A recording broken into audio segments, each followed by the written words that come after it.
Boa noite a todos, bem-vindos mais uma segunda-feira para falarmos sobre o lado B dos milagres de Jesus. E como sempre devemos fazer, não por um hábito ou por um rito, mas por absoluta necessidade, vamos orar a Deus pedindo que Ele nos dê o entendimento da Sua palavra. Vamos orar juntos. Deus nosso Pai, nós consagramos às Tuas mãos esse tempo, este lugar. Clamamos que sobre nós esteja a autoridade de Teu Filho Jesus e a liberdade que há sob esta autoridade de Teu Filho. Dá-nos a Tua palavra, dá-nos entendimento da Tua palavra. Fala ao nosso entendimento, mas fala também aos nossos corações. Responde às nossas questões, mas também olha o nosso sofrimento e a nossa angústia. Te pedimos, Pai, pelo Teu Espírito Santo, fala conosco e transforma as nossas vidas ainda mais. Te pedimos assim, em nome de Jesus e para a Tua glória.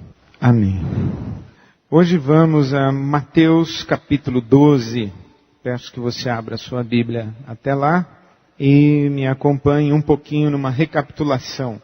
Então vamos lá, o lado B dos milagres de Jesus. O que diz o lado A? Quando digo lado B, evidentemente existe um lado A.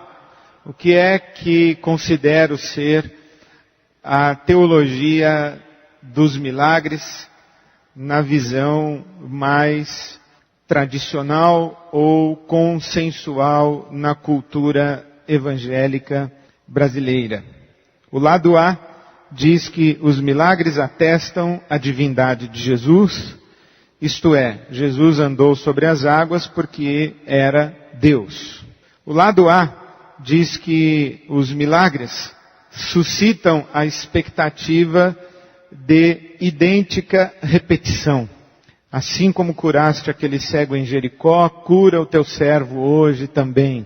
É uma oração muito comum dentro desta perspectiva do lado A. No lado A, os milagres devem ser atualizados pelas possíveis aplicações práticas. Quando, por exemplo, a Bíblia diz, palavras de Jesus, aquele que tiver fé dirá a este monte, passa daqui para lá. Isto é aplicado de maneira prática como aquele que tiver fé vencerá qualquer dificuldade. A fé remove montanhas. E no lado A, os milagres são o padrão para a experiência religiosa. É comum que alguém pergunte, se Deus não faz milagres hoje, para que serve Deus? Por que orar? E que vantagem temos nós os que cremos em Deus sobre os que não creem? Parece que o Deus que faz milagres é o Deus que justifica a sua busca. Isto é, buscamos a Deus pelos milagres que Ele faz. Por isso olhamos para todos os milagres como que testemunhos de que Jesus é Deus. Jesus é Deus e é o mesmo ontem, hoje e sempre. Se fez milagres ontem, fará hoje. E a razão por que o buscamos hoje é que Ele faça milagres. Eis aí o lado A dos milagres de Jesus. Agora vamos ao lado B. Eu creio que a única perspectiva legítima da pessoa e obra de Jesus de Nazaré é aquela que o enxerga mediante a lente da sua identidade messiânica. João capítulo 20, os versos 30 e 31, a tradução do Novo Testamento judaico, diz que Yeshua realizou muitos outros milagres na presença dos talmidim, ou discípulos, que não estão registrados neste livro, o Evangelho de João. Mas estes que estão registrados, mais precisamente 7, que João chama de sinais, estes 7 foram escritos para que vocês possam confiar que Yeshua é o Messias, o Filho de Deus, e que mediante essa confiança possam ter vida por causa de quem Ele é. Isto é, os milagres apontam para a identidade messiânica de Jesus. Por que Jesus realizou milagres? Para mostrar que Ele era o Messias. Não foi para mostrar que Ele era Deus. Não foi para suscitar ao longo da história a expectativa de milagre. Jesus realizou milagres para testemunhar a sua identidade messiânica. Os milagres são, na verdade, sinais, isto é, não são fins em si mesmos, mas apontam em uma direção, a saber, Jesus de Nazaré é o Messias. Depois entramos numa avaliação falando a respeito dos dois tipos de milagres dentro da tradição judaica. Os milagres comuns que qualquer pessoa, ou qualquer justo, ou qualquer profeta poderia fazer, e os milagres messiânicos, aqueles que somente o Messias poderia fazer. Então, na outra segunda-feira, nós falamos sobre a cura de um leproso. Este era um milagre que acreditava-se na tradição judaica que somente o Messias seria capaz de fazer, curar um leproso. E isso deflagrava todo um processo de investigação a respeito da identidade daquele que curou um leproso. Se alguém curou um leproso, esse alguém está dizendo, eu sou o Messias, porque só o Messias pode curar um leproso. Quando alguém dizia, eu sou o Messias, deflagrava-se um processo de investigação e avaliação desse movimento messiânico. E é nesse contexto que então nós vamos ver o segundo milagre messiânico, o exorcismo de um demônio mudo. E em Mateus capítulo 12, há o registro da cura de um demônio, ou de um homem que está controlado por um demônio mudo. E este é o segundo milagre messiânico. O exorcismo no contexto judaico tinha um método. Ele constava de 3 estágios. Quando uma pessoa dominada por um demônio era trazida a um profeta ou a um rabino, havia um método de libertação. Primeiro, estabelecer comunicação com o demônio. Havia necessidade de saber ou de iniciar um diálogo, uma conversa com o demônio que controlava a pessoa. O objetivo dessa comunicação era identificar o nome do demônio. E a expulsão desse demônio tinha que ser pelo nome. Por isso é que Jesus usa um método em Marcos capítulo 5. Quando Jesus pergunta ao demônio qual é o teu nome, ele diz, o meu nome é Legião. E então ele expulsa. Até aí, nada diferente do que era muito comum acontecer. Os demônios eram expulsos uma vez que as pessoas controladas por esses demônios eram identificadas. Os demônios que nelas atuavam eram identificados, declinavam o seu nome e a autoridade pelo uso do nome. Lembre-se que na cultura judaica o nome é a identidade. Lembre-se que na cultura judaica o ato de nomear equivale a controlar. É esta a conotação de Adão dar nomes aos animais.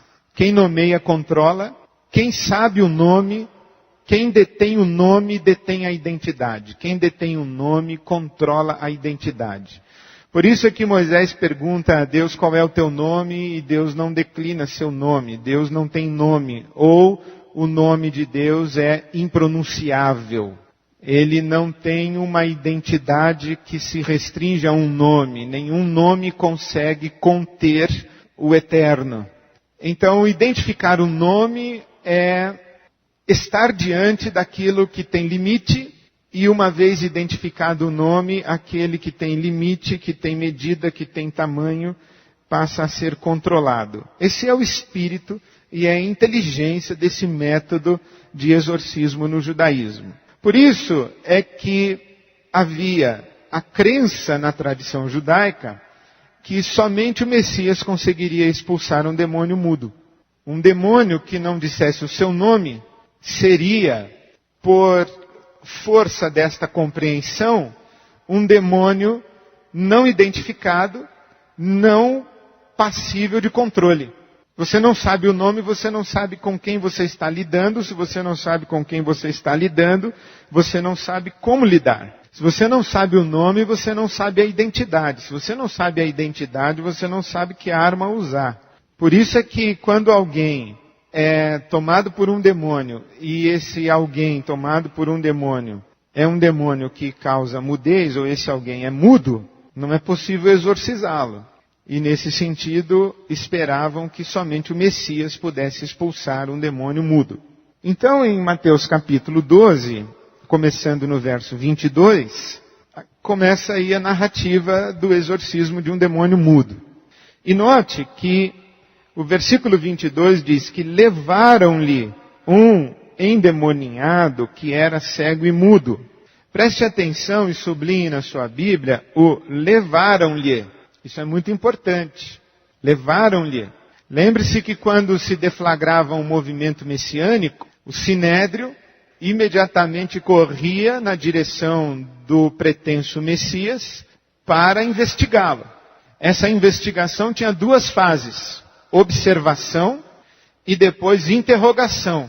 E isso faz com que nós que olhamos com ares razoavelmente preconceituosos os fariseus, nós interpretemos que os fariseus que fazem perguntas a Jesus são os chatos. Não, eles não são chatos. Eles estão cumprindo o que prescrevia a tradição judaica. Não era qualquer um que dizia eu sou o Messias, que o sinédrio ia lá abaixar a cabeça e dizer sim, senhor. Ele tinha que ser checado. Então toda a ação do sinédrio e dos fariseus, doutores da lei, em relação a Jesus, é uma ação necessária. Ele não está sendo induzido ao erro. Nós achamos que quando os fariseus interrogam Jesus, os fariseus estão colocando Jesus diante de pegadinhas. Estão mesmo, mas é função deles criar essas armadilhas porque eles estão checando o Messias. E nesse processo de checagem da identidade do pretenso Messias, eles já viram que Jesus curou um leproso. Bom, mas são 3 os milagres messiânicos. Curar um leproso, expulsar um demônio mudo e curar um cego de nascença. Então agora, o que eles fazem? Bom, nós não pegamos nada errado nesse pretenso Messias. Ele curou um leproso e parece que há legitimidade nessa cura. Então vamos colocá-lo diante do segundo milagre. Levem a ele um endemoniado com um demônio mudo. Por isso é que a palavra levaram-lhe, do versículo 22 de Mateus 12, é muito importante. Não é que Jesus casualmente encontra-se com um endemoniado que tem um demônio mudo. Não, ele é propositadamente colocado diante desse demônio ou desse endemoniado que era cego e mudo. E em Mateus 22 diz que Jesus o curou, de modo que ele pôde falar e ver. Todo o povo ficou atônito e disse, não será esse o filho de Davi? Olha a reação imediata. Opa, curou um leproso, expulsou um demônio mudo? Não será esse o filho de Davi? Não será esse o Messias? É a reação imediata. E essa pergunta que é feita, não será esse o filho de Davi? É uma pergunta endereçada a quem? Ao sinédrio, aos doutores da lei. Porque Jesus está sendo investigado. Os doutores da lei, os fariseus, os membros do sinédrio estão todos em volta da cena.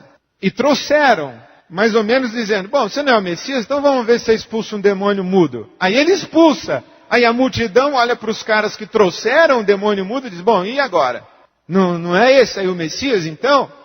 Bom, e qual é a resposta dos líderes judaicos? A resposta é somente por Belzebu, o príncipe dos demônios, que ele expulsa demônios. Então qual é a saída dos líderes? Ou eles dizem, tudo leva a crer que esse é o Messias, ou eles descartam o Messias, ou descartam a identidade messiânica de Jesus, e eles então têm que dar uma explicação como é que ele não é o Messias, mas expulsa um demônio que é mudo. Então qual é a explicação? A explicação é que ele está com Belzebu. Ele está com um demônio que é autoridade sobre esse demônio aí. E Belzebu é Baal-zebub, que seria o senhor das moscas.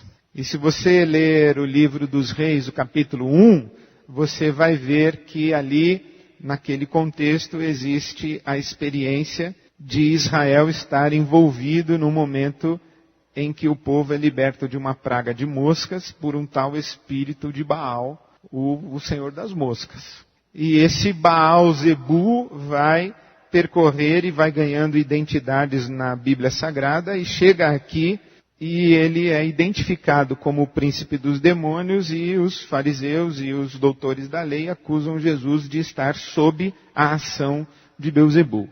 Bom, como é que Jesus responde? A defesa de Jesus tem 4 partes. A primeira, os versos 25 e 26. Ele diz, todo reino dividido contra si mesmo será arruinado, e toda cidade ou casa dividida contra si mesma não subsistirá.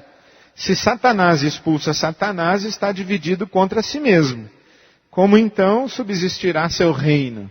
E esta fala de Jesus é um ditado em Israel, que o reino dividido não sobrevive, toda casa dividida. Então ele está citando para os doutores da lei um ditado dos próprios doutores da lei.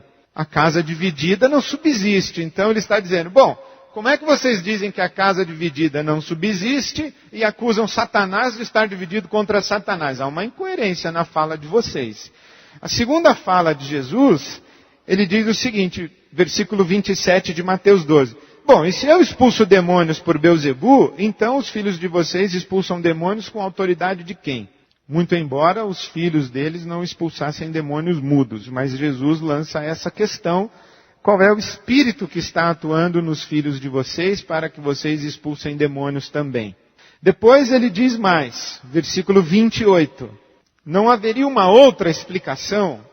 Em vez de eu estar debaixo da ação de Beelzebul, não seria o caso de ser verdade que quem está sobre mim é o Espírito Santo de Deus? E que de fato eu trouxe o reino de Deus chegou comigo porque eu sou o Messias? É uma sugestão de Jesus. E por último, ele fala da sua identidade messiânica, que ele é mais forte para amarrar qualquer demônio, porque é o Messias agindo debaixo do Espírito Santo de Deus. Depois dessa sua defesa, ou autodefesa, Jesus dispara a metralhadora contra aquela geração representada pela sua liderança. Então no versículo 30 de Mateus 12 ele diz, aquele que não está comigo está contra mim, e aquele que comigo não ajunta espalha. Por esse motivo eu lhes digo, todo pecado e blasfêmia serão perdoados aos homens, mas a blasfêmia contra o Espírito não será perdoada. Todo aquele que disser uma palavra contra o Filho do Homem será perdoado, mas quem falar contra o Espírito Santo não será perdoado, nem nessa era, nem na que há de vir. E qual é a blasfêmia contra o Espírito Santo? É atribuir a um demônio a ação de Jesus de Nazaré.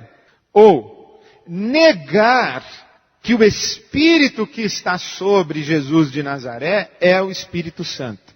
Em outras palavras, qual é a blasfêmia contra o Espírito Santo? Não é outra senão a negação da identidade messiânica de Jesus de Nazaré. Esse é o pecado sem perdão, digamos assim. Qual é a blasfêmia contra o Espírito Santo? É negar a obra do Espírito Santo sobre Jesus de Nazaré. Por quê? Porque é com esta fala que Jesus inaugura seu ministério. Quando ele entra na sinagoga em Nazaré, que ele abre Isaías, ele diz, o Espírito do Senhor Deus está sobre mim e me ungiu para. Ele está dizendo, o Espírito Santo está agindo na minha vida e a partir de agora, tudo que vocês me virem fazendo, será um testemunho de que o Espírito Santo está sobre mim. Eu sou o ungido. Cristo ungido, Messias ungido. Então eu sou o ungido. Quando se nega que Jesus está debaixo dessa unção do Espírito Santo, isto é, quando se nega a sua identidade messiânica, essa é a blasfêmia contra o Espírito Santo, que não será perdoada, de acordo com Mateus 12, 31. Versículo 33. Considerem, uma árvore boa dá fruto bom e uma árvore ruim dá fruto ruim, pois uma árvore é conhecida por seu fruto. Raça de víboras, como podem vocês que são maus dizer coisas boas, pois a boca fala do que está cheio o coração. O homem bom do seu bom tesouro tira coisas boas e o homem mau do seu mau tesouro tira coisas más. Mas eu lhes digo que no dia do juízo os homens haverão de dar conta de toda palavra inútil que tiverem falado, pois por suas palavras vocês serão absolvidos e por suas palavras serão condenados. Agora, que palavras são essas? As palavras pronunciadas a respeito de Jesus. E que palavras más são essas? As palavras pronunciadas a respeito de Jesus. E por que são raça de víboras? É porque eles rejeitam Jesus como Messias. Aí você entende João capítulo 1, veio para o que eram seus e os seus não o receberam. É isso que está acontecendo aqui. E o que está acontecendo aqui é uma rejeição oficial. Não são indivíduos que estão diante de Jesus e dizendo que não creem em Jesus, que Jesus não é Deus. Não. Nós não estamos aqui na igreja evangélica. O que está acontecendo aqui isso aqui é judaísmo puro, não é cristianismo, é judaísmo. É o Messias que está aqui. E existe um fórum responsável no processo histórico de Israel como nação para identificar esse Messias. E esse fórum oficial responsável está dizendo, esse cara é um falso Messias, ele está agindo debaixo do espírito de Belzebu, não é o Espírito Santo, e Jesus está dizendo, isso é uma blasfêmia, isso não será perdoado, e o que não será perdoado? Vocês estão me rejeitando como Messias, e que isso fique bem claro, e vocês haverão de dar conta dessas palavras que estão dizendo. Então Jesus lança sobre eles uma condenação radical.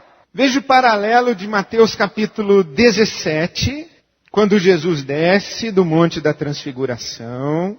É muito interessante. E nós deveríamos então começar a leitura em 16:28, na verdade.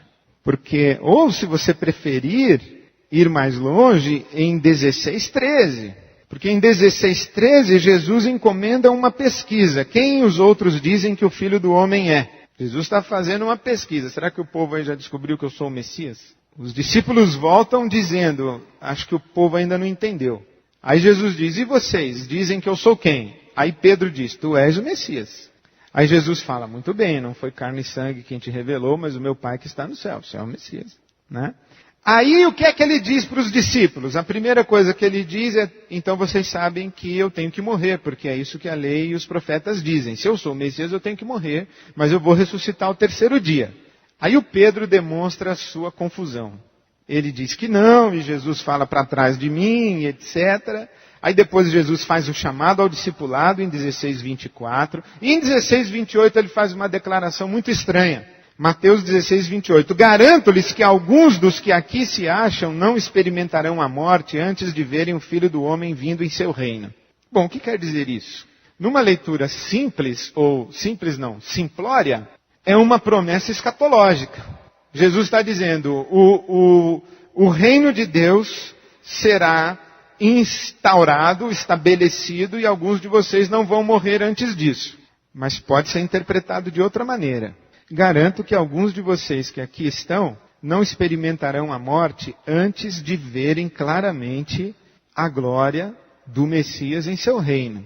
Agora o que vem depois? Vem a transfiguração. Pedro, Tiago e João estão no Monte da Transfiguração. Jesus é transfigurado, está em glória, né? Eles são tocados pelo anjo que diz, não temas, não tenham medo. A glória do Messias se manifesta no Monte da Transfiguração. Pedro, Tiago e João são testemunhas. A voz do céu diz, esse é o meu filho amado, a ele ouvi. Esse aí é o Messias. Digamos assim que Mateus 16:28 se cumpre na Transfiguração. Esse aí é o Messias. Alguém já disse que ali estava reunida a cúpula da redenção cósmica. Moisés, Elias e Jesus. A lei, os profetas e a graça. Ali tem tudo, no Monte da Transfiguração. E a voz de Deus é, o meu filho é esse é o Messias, é ele aí. Bom, aí eles descem do monte. Quando eles descem do monte, versículo 14 de Mateus 17, quando eles chegaram, estava a multidão, um homem aproximou-se de Jesus, ajoelhou-se diante dele e disse, Senhor, tem misericórdia do meu filho, ele tem ataques e está sofrendo muito, muitas vezes cai no fogo e na água, e eu trouxe aos teus discípulos, mas eles não puderam curá-lo. Bom, por que não puderam curá-lo? A resposta está em Marcos capítulo 9. Marcos capítulo 9, versículo 17.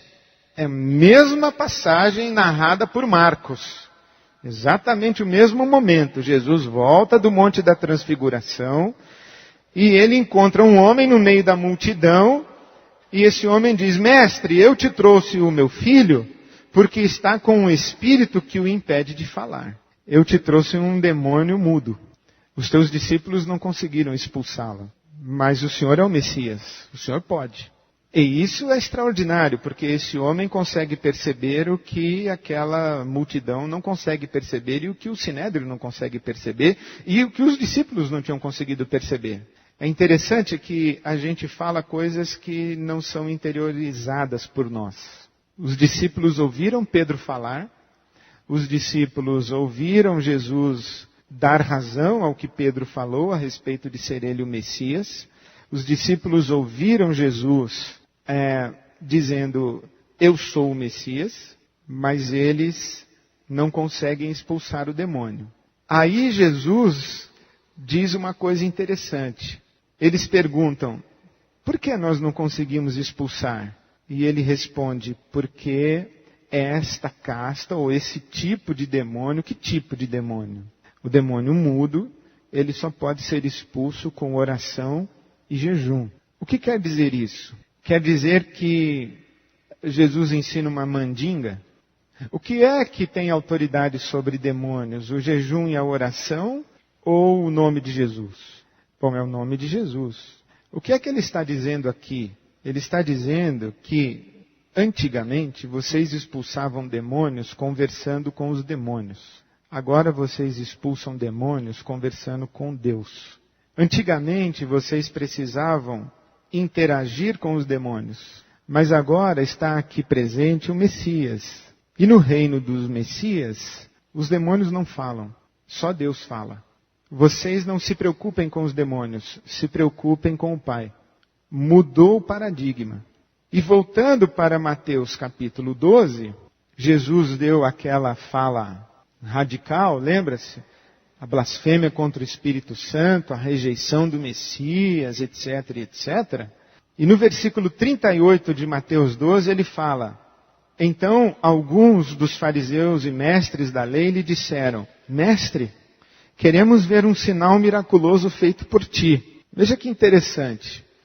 Eles trazem um demônio mudo para testar se ele é o Messias. Ele expulsa o demônio mudo. A multidão pergunta: então, ele é o Messias?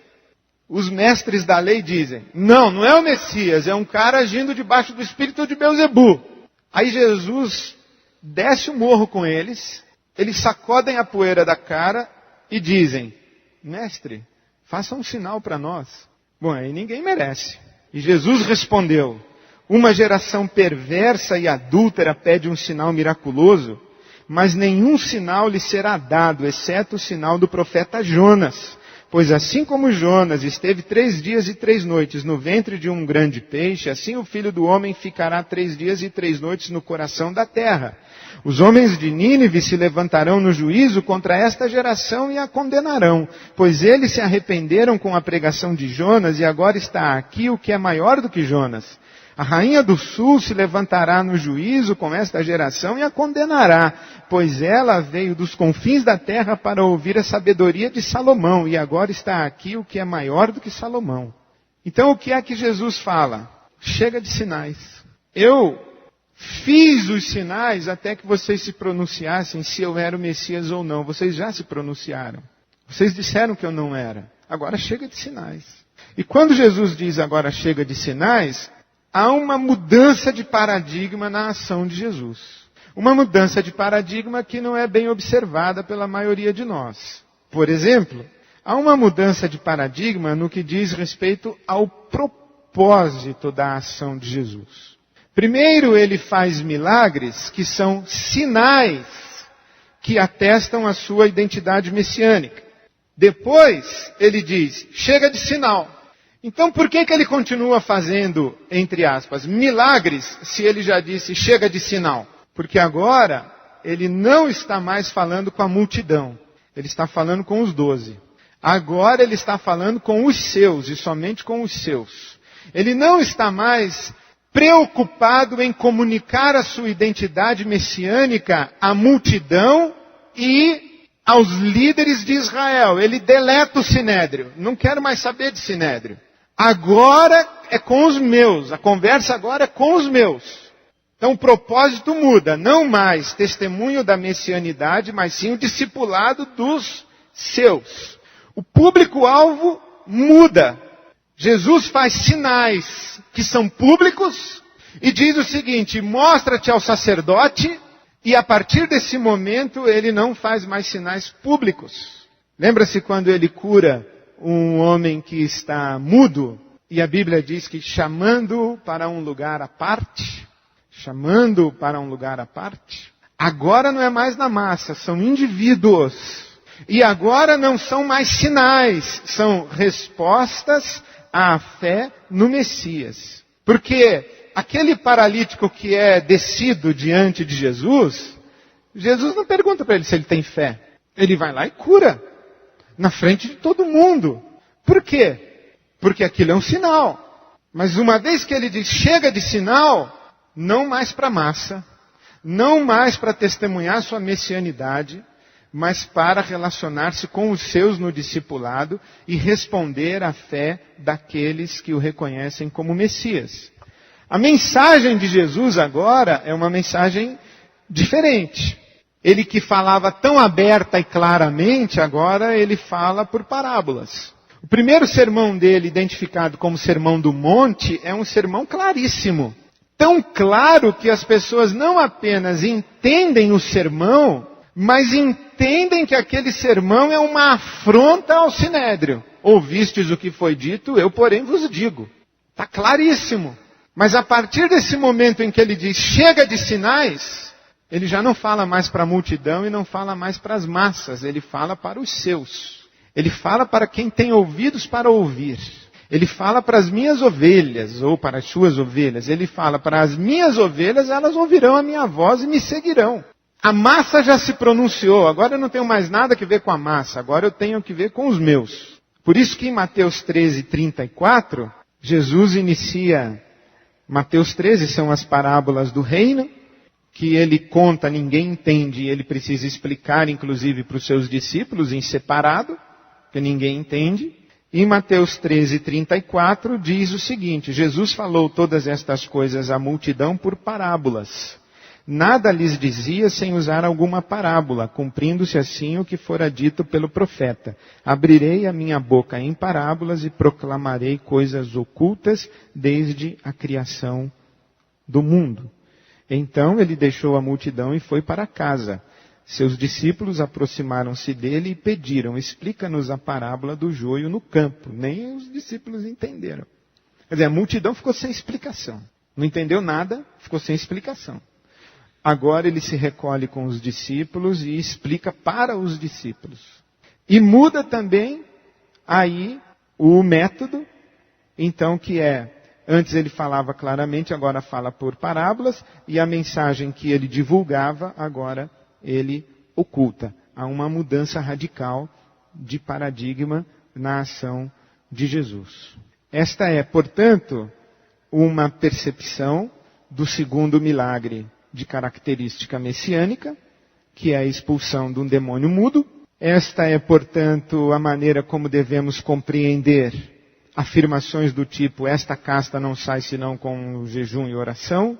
E a afirmação final do capítulo 12 de Mateus, os versos 43 a 45, que nós utilizamos essa fenomenologia de Jesus tratando com espíritos imundos para construir a nossa atual teologia de batalha espiritual, mas não tem nada a ver uma coisa a ver com a outra.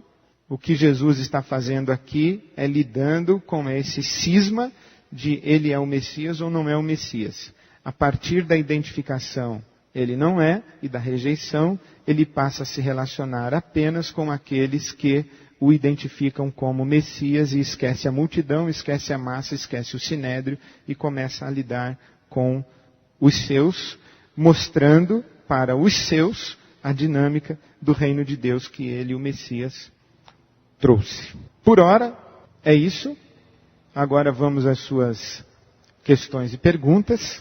Acho que hoje fui mais breve do que das outras vezes e agora vamos ao que realmente interessa, pelo visto, são as suas perguntas. Os papéis estão à disposição e você encaminha aqui para frente para a gente tentar equacionar algumas delas. Pergunta: depois de Jesus ressuscitado, os milagres messiânicos não mais ocorreram? Esta pergunta pode ser respondida por Hebreus capítulo 2, versículo 4. Hebreus 2, 4 diz que Deus derramou a salvação, isto é, Deus inaugurou o reino messiânico, e esta chegada do reino messiânico foi primeiramente anunciada pelo Senhor e depois foi confirmada pelos que a ouviram. Em Hebreus 2,4 diz que Deus também deu testemunho dela por meio de sinais, maravilhas, diversos milagres e dons do Espírito Santo distribuídos de acordo com a sua vontade. Ora, o que me sugere esse texto de Hebreus? Que, assim como os milagres realizados por Jesus estavam absolutamente associados com a autenticação de sua reivindicação, eu sou o Messias, os milagres no contexto da igreja estão absolutamente associados com o testemunho da igreja a respeito de Jesus é o Messias. Em outras palavras, eu já disse aqui uma vez e vou repetir. Quando a igreja está em expansão missionária, a manifestação de milagres e sinais e prodígios e maravilhas é muito intensa. Quando a igreja se estabelece, a manifestação de sinais, milagres e maravilhas e prodígios é muito rarefeita. Quando a mensagem do Messias está sendo anunciada, Deus autentica essa proclamação, e quando a igreja é estabelecida, a própria igreja passa a ser o sinal. É isso o que estou crendo, é isso o que creio. Em outras palavras, eu não creio que Deus faça milagres, senão com interesses relativos à expansão do testemunho do reino. Milagres não são um recurso divino acessado pelos crentes para o seu conforto, para o seu consolo, para a sua satisfação, para atenuar o seu sofrimento. Os milagres são uma autenticação de Deus, a critério de Deus, para a proclamação da mensagem a respeito de ser Jesus de Nazaré, o Messias. Deus faz milagres para atender aos seus interesses, do seu reino e da sua glória, e não aos nossos interesses. A resposta de Deus ao nosso sofrimento não é o milagre, é o Messias. A promessa de Deus para o nosso sofrimento não é o milagre, é o reino em sua plenitude. A resposta de Deus enquanto sofremos e enquanto o reino de Deus não se estabelece em plenitude é a pessoa do Espírito Santo que habita em nós, sendo Ele as primícias desse reino e que nos sustenta, nos ajudando na nossa fraqueza, porque não sabemos orar como convém, mas Ele nos sustenta na nossa fraqueza enquanto atravessamos esse tempo de esperança, porque em esperança somos salvos, é Romanos capítulo 8. Então a pergunta: depois de Jesus ressuscitado, os milagres messiânicos pararam de acontecer? Não, não pararam. Mas eles continuam acontecendo no contexto do testemunho da mensagem messiânica. Traduzindo, no contexto da expansão missionária da igreja. Traduzindo, no contexto em que interessa a glória de Deus e a sinalização histórica do reino de Deus. Ponto. Seria correto afirmar que o lado A dos milagres de Jesus seriam nos dias de hoje para as massas e o lado B para os discípulos, a igreja? Ou seja, Jesus fala hoje de maneira diferente para uns e outros? Não. Eu creio que o lado A é uma distorção dos milagres de Jesus e Deus nunca usou o lado A dos milagres. Nunca usou e nem está usando. Na minha opinião, Deus usou sempre o lado B. Eu disse categoricamente que a única perspectiva legítima a respeito de Jesus de Nazaré é aquela que o enxerga a partir da sua identidade messiânica. Essa é a única perspectiva legítima. O lado A não existe. O lado A é um construto religioso. O lado B, na minha opinião, é a intenção e a proposta de Jesus. Havia uma expectativa de ação política, de luta por libertação contra o império. Uma ação política do Messias. Ou os 3 milagres seriam suficientes para provar que ele é o Messias. Não, havia uma expectativa de uma ação política, mas não da parte do Messias. Da parte de Israel. E a grande questão é que Jesus luta contra esse equívoco de expectativa de um libertador político. Ele deixa claro, o meu reino não é deste mundo. E quando ele ressuscita, em Atos capítulo 1, o verso 5, os discípulos perguntam, é agora que has de restaurar o reino a Israel? E Jesus deveria ter feito, eu nunca falei disso, eu falei do reino do meu Pai Celestial. A afirmação, ele veio para os seus e os seus o rejeitaram, dá a entender que os que não são judeus são um plano B de Deus. Não, não são um plano B, porque o plano de Deus sempre foi abençoar todas as famílias da terra. Deus nunca teve como plano A abençoar só Israel. O plano A de Deus foi abençoar todas as famílias da terra. Mas abençoar todas as famílias da terra a partir da sua relação com Israel, relação esta que se justifica absolutamente pelo fato de que o Messias tem que nascer do ventre de uma mulher. Essa mulher tem que ter uma identidade racial. E aí Deus escolhe não um povo constituído, por isso que a Bíblia Sagrada vai dizer que Deus não escolhe o brasileiro, nem o japonês, nem o americano, nem o alemão. Ele escolhe o não povo. Ele escolhe Abraão, para de Abraão formar um povo e para desse povo suscitar o Messias. Mas a ideia de Deus, o propósito de Deus sempre foi abençoar todas as famílias da terra, de modo que todas as famílias da terra não são plano B, são plano A. Pode, por favor, explicar melhor, esta casta de demônios só saem com jejum e oração? Vou tentar. Que casta é essa? Demônio mudo. Demônio que sai pela manifestação da autoridade do Messias. Na autoridade do Messias, nós não precisamos ficar dialogando e conversando com o demônio.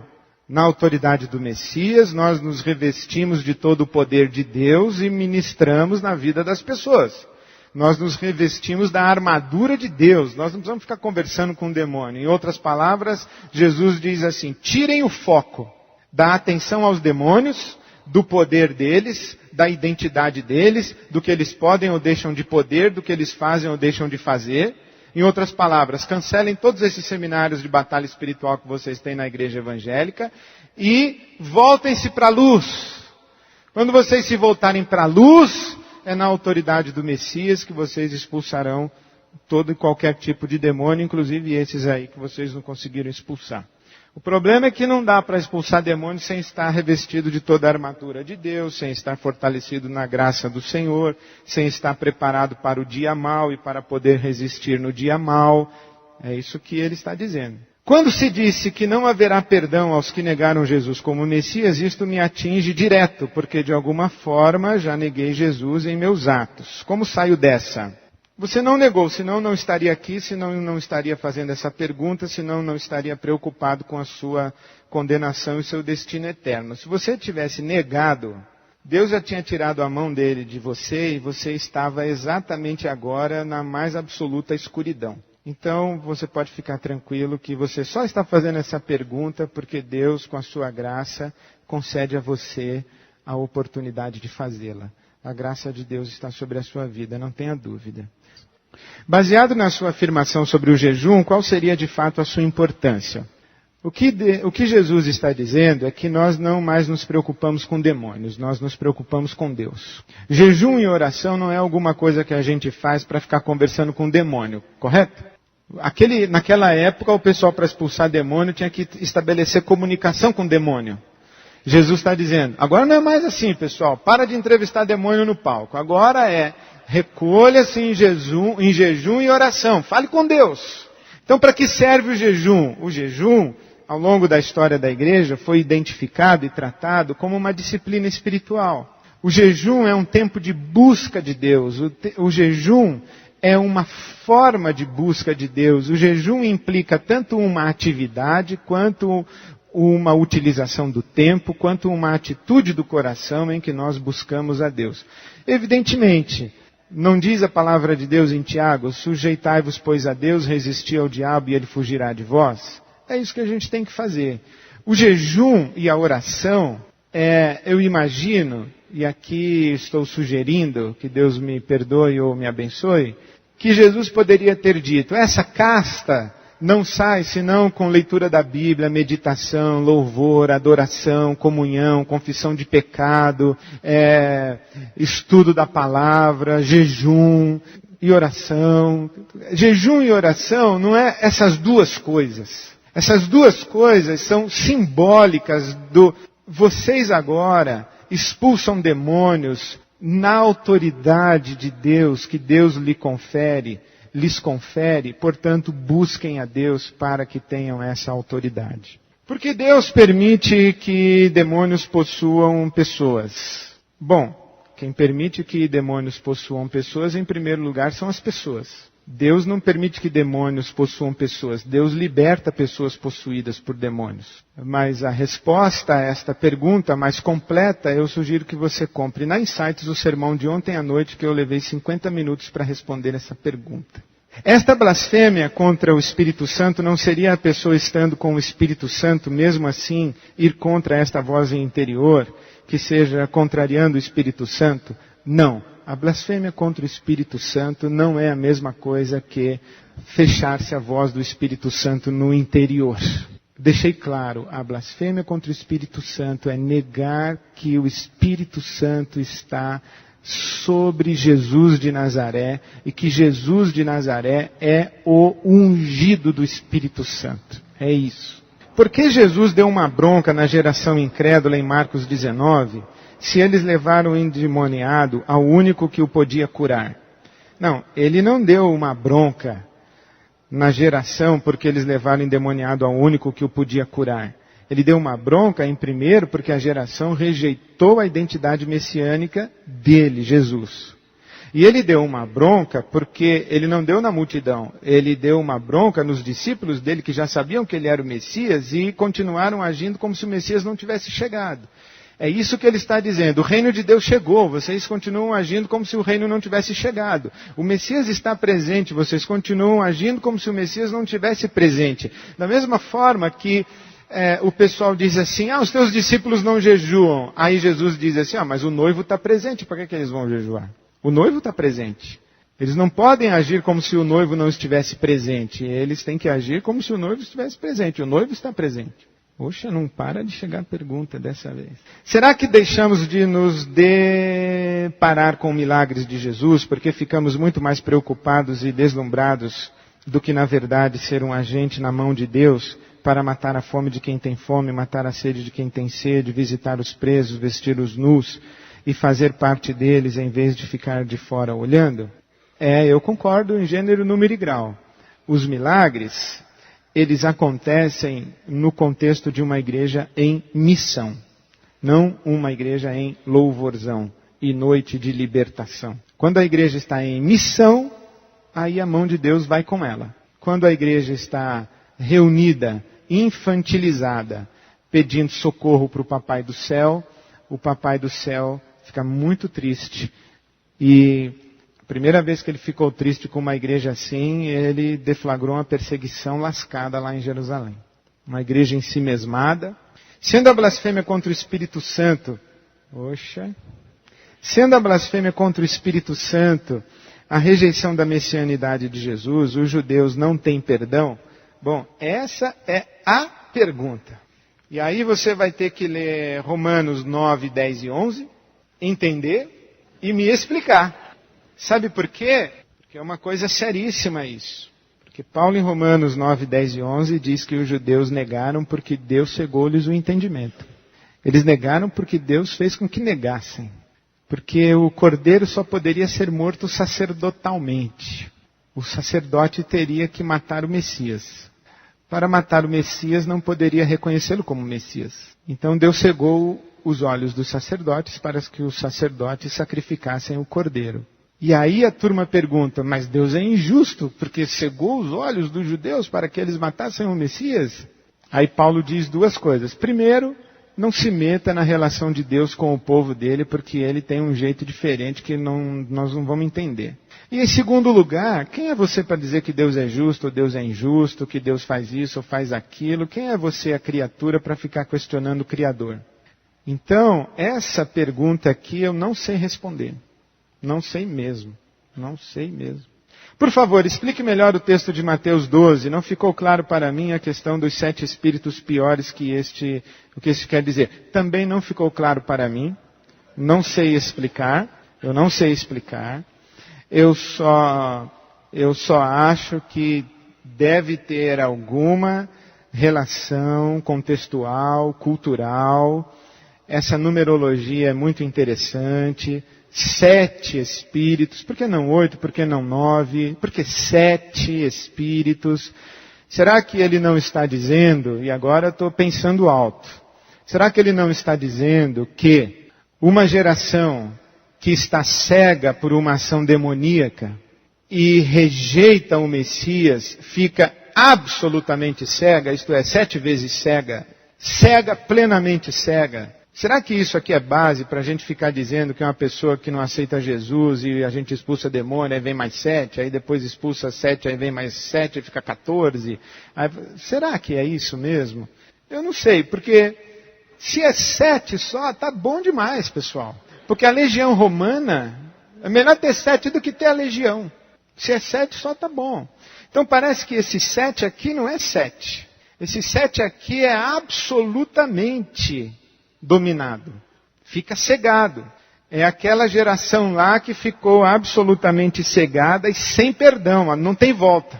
Aí ela vai ser resolvida lá em Romanos 9, 10 e 11. O que quer dizer o conteúdo em Mateus 12, 44 e 45? É isso aí mesmo que eu acabei de falar. Como entender que Jesus deixa as massas e se dedica apenas aos seus, se depois de Mateus 12 ele multiplica os pães perante as multidões? Ele multiplica os pães perante as multidões, mas ele fala com os seus discípulos. É uma conversa dele com os discípulos. Tanto é que a reação da multidão a esta manifestação de multiplicação de pães é uma reação de distribuição de cesta básica. Jesus diz assim, esse pessoal aí está pensando que eu estou distribuindo cesta básica, por isso que eles me procuram. Mas vocês não. Vocês têm que saber que eu sou o pão da vida, que quem não comer e beber, comer da minha carne e beber do meu sangue não tem parte comigo, com vocês é diferente. Aí os discípulos dele começam a abandoná-lo. E Pedro diz, olha, os teus discípulos estão te abandonando depois desse negócio aí que o Senhor falou de comer a sua carne e beber o seu sangue. O que Jesus faz, eu não disse que ele não faz necessariamente mais em público, mas o que ele faz, ele não está mais preocupado com a multidão, com a massa, com o público, em sinalizar sua identidade messiânica. Qualquer coisa que ele venha fazer, ele está preocupado com os discípulos dele. Tá? Leia João capítulo 6, que você vai ver a belíssima discussão a respeito da identidade messiânica, da relação. Aliás, isso é um milagre que nós vamos olhar dentro do lado B. A relação dos pães com o maná, de Jesus com Moisés, e etc, e etc. Se somente o Messias poderia expulsar o demônio de um mudo, por que Jesus disse que com jejum a oração seria possível? Será que alguém que estivesse nessas condições dadas por Jesus, jejum e oração, não faria este milagre? O texto dá a entender que sim. Não. O texto dá a entender que sim, mas não é isso que a gente deve entender. O texto está dizendo é que na era messiânica, ou debaixo da autoridade do Messias, qualquer um expulsa um demônio mudo. Sem reconhecê-lo como Messias, ninguém expulsa um demônio mudo, porque quem tem autoridade sobre demônio mudo não é jejum nem oração. É o Messias. O jejum e a oração aqui seria esse estar ou ter ingressado na era messiânica. Parece que é isso que faz sentido, muito embora não seja o que dê a entender. Quando quando Pedro afirmou ser Jesus Cristo o Messias, vou aproveitar aqui, eu entendi perfeitamente, está correto, mas só para a gente esclarecer, quando Pedro afirmou ser Jesus o Cristo, isto é, o Messias, né, não é Jesus Cristo o Messias, porque Jesus Cristo o Messias é Jesus o Messias, né? Então, é quando Pedro afirmou ser Jesus o Cristo, isto é, o Messias, Jesus disse que não foi carne ou sangue quem o revelou. Esperava-se o mesmo dos representantes do Sinédrio, ou seja, saber que Jesus era o Messias por revelação divina. Parece que esperava-se, por isso é que Deus cegou o entendimento deles. Porque ninguém pode dizer que ele é o Messias senão pelo Espírito Santo. Isso aí é um problemaço que a gente tem na Bíblia Sagrada. Esse é um problema que está explícito, por exemplo, em João 6,44. Ninguém pode vir a mim se o Pai não o trouxer. De modo que qualquer pessoa pode chegar no portão do céu e falar assim, eu só não fui a ele porque o Senhor não me levou. Se o Senhor tivesse me levado, eu teria ido. Ninguém pode dizer que Jesus Cristo é o Messias, senão pelo Espírito Santo. 1 Coríntios 12:3. Então é um problema sério que a gente tem que resolver. E sabe como eu resolvo? Eu também ainda não sei. Interessante, né, a gente conviver com questões para as quais a gente não tem resposta. E sabe qual é um grande perigo da nossa vivência de fé? É tentar encontrar resposta para tudo. Se você quiser um sistema que dá resposta para tudo, uma resposta lógica para tudo, você encontrou uma filosofia, não é mais o Evangelho, né? E interessante, Paulo disse que as coisas espirituais são discernidas espiritualmente, que o homem natural não pode discernir as coisas espirituais. O que isso quer dizer? Que só pode entender a mente de Cristo quem tem a mente de Cristo. Difícil, né? Nós não temos, entre aspas, né? Nós não temos uma religião de dedução. O cristianismo não é uma religião inteligente. É uma religião revelada. E a revelação, tem coisa na revelação que a gente entende. Tem coisa na revelação que a gente pensa que entende. E tem coisa na revelação que a gente não entende. Quando a gente quiser fechar o sistema para entender tudo, está errado. Se você acha que consegue esclarecer tudo, está errado. Por isso, eu não me atrevo a algumas coisas. Por exemplo, aqui na igreja tem um pessoal que insiste que eu faça uma série de mensagens no Apocalipse. Eu não, cruz credo, não vou fazer. Eu não tenho capacidade de pregar no Apocalipse. Não tenho a menor capacidade de pregar no Apocalipse. Fazer conta das semanas de Daniel, com o milênio e a besta e o cavalo branco e o dragão e as 7 chifres e 15 coroas não consigo. Vai ser um show de suposições, um show de horrores, assim, é um show de suposições. A gente não consegue nem se ater no que está mais ou menos claro. Então é difícil. Eu já me meti nessa enrascada aqui do lado B, estou querendo sair já. Não só Jesus, mas também João Batista, entre outros, condenou os fariseus, saduceus e escribas. Como podemos então associá-los a uma boa questão para a sociedade da época? Olha, eu sugiro que você que fez essa pergunta e aqueles que se interessam, porque você viu que eu fiz um comentário simpático, né, ao farisaísmo, aos fariseus. Eu sugiro que você leia, por exemplo, Os Sábios Fariseus, edições Loyola, que você leia A Sombra do Templo, editora Vida, e que você considere a possibilidade de que aqueles fariseus, muitos deles, tenham sido homens a respeito dos quais o apóstolo Paulo disse que tinham zelo de Deus, mas não tinham entendimento. Eles tinham zelo de Deus, eles não tinham entendimento. E é muito interessante como nós, na nossa sociedade, ou mesmo dentro da nossa igreja, temos que tomar muito cuidado ao criticar o entendimento, para que a crítica ao entendimento não seja uma crítica ao zelo e à piedade. Há muitas pessoas, e a igreja evangélica deve ter um exército imenso de pessoas que não têm entendimento, mas têm piedade. E a relação com Deus não é uma relação baseada em entendimento, é uma relação baseada em piedade. Relação baseada em entendimento é com Platão, com Aristóteles, é filosofia. A relação com Deus é baseada em piedade. Então, quando a gente vai criticar e questionar o entendimento de alguém, a gente tem que tomar muito cuidado, porque essa pessoa com entendimento difuso ou um entendimento equivocado, via de regra pode ser mais piedosa e zelosa de Deus do que aquele que vai corrigir o entendimento. Nós temos que tomar esse cuidado. O cuidado com o que nós olhamos para os fariseus, eu concordo que Jesus não poupou. Jesus foi duro com eles, foi duro mesmo. Mas nós temos que tomar esse cuidado, porque Paulo fala deles como homens que tiveram zelo de Deus, mas sem entendimento. E Paulo sofre por eles. Sofre pela casa de Israel por causa dessa falta de entendimento. Sobre o pecado com o Espírito Santo, se alguma pessoa pergunta, você está grávida? E a resposta é, só se for do Espírito Santo? Ou, quando alguém é curado por Jesus nos dias de hoje e diz que foi o santo tal que curou, isso seria um pecado contra o Espírito Santo? Não. Eu insisto, a blasfêmia contra o Espírito Santo é negar a identidade messiânica de Jesus de Nazaré. Negar que o Espírito que atuava em Jesus de Nazaré era o Espírito Santo de Deus. Essa é a blasfêmia contra o Espírito Santo. Então, como é que fica a relação dos judeus messiânicos? Fica maravilha, porque eles já reconheceram que Jesus é o Messias. Ótimo.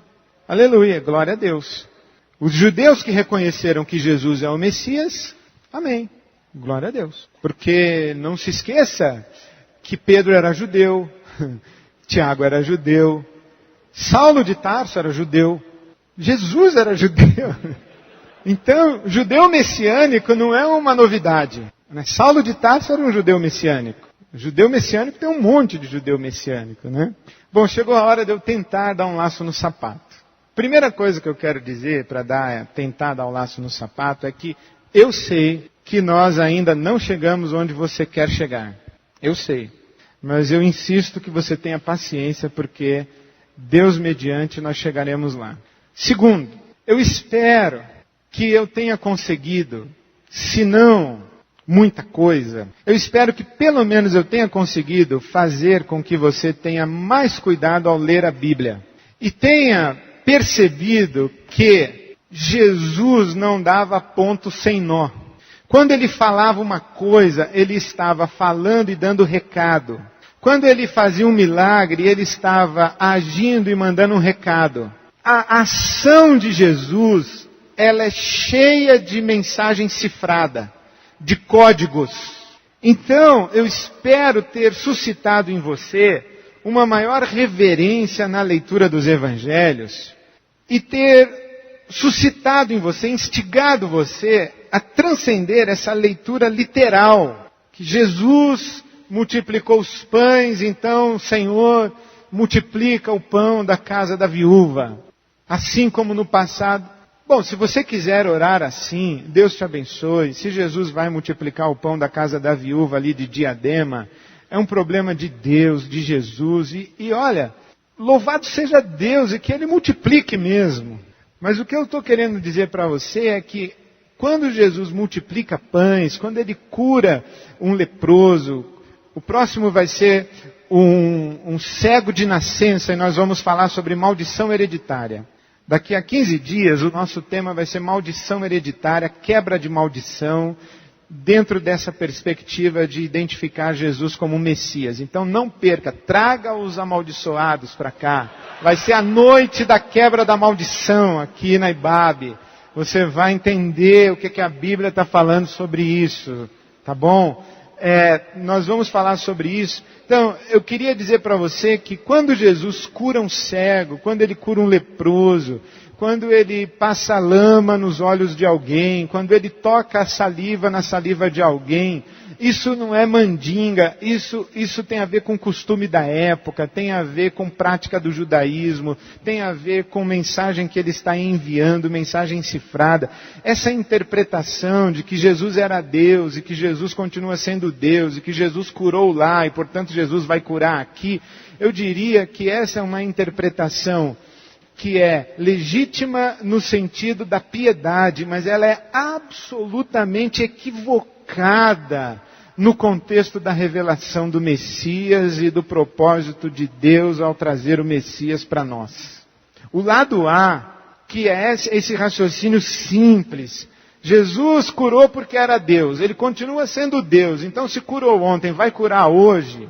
Esse raciocínio é simplório e equivocadíssimo no contexto do interesse de Deus em revelar o Messias e trazer o Messias. Se você já entendeu isso, já está ótimo.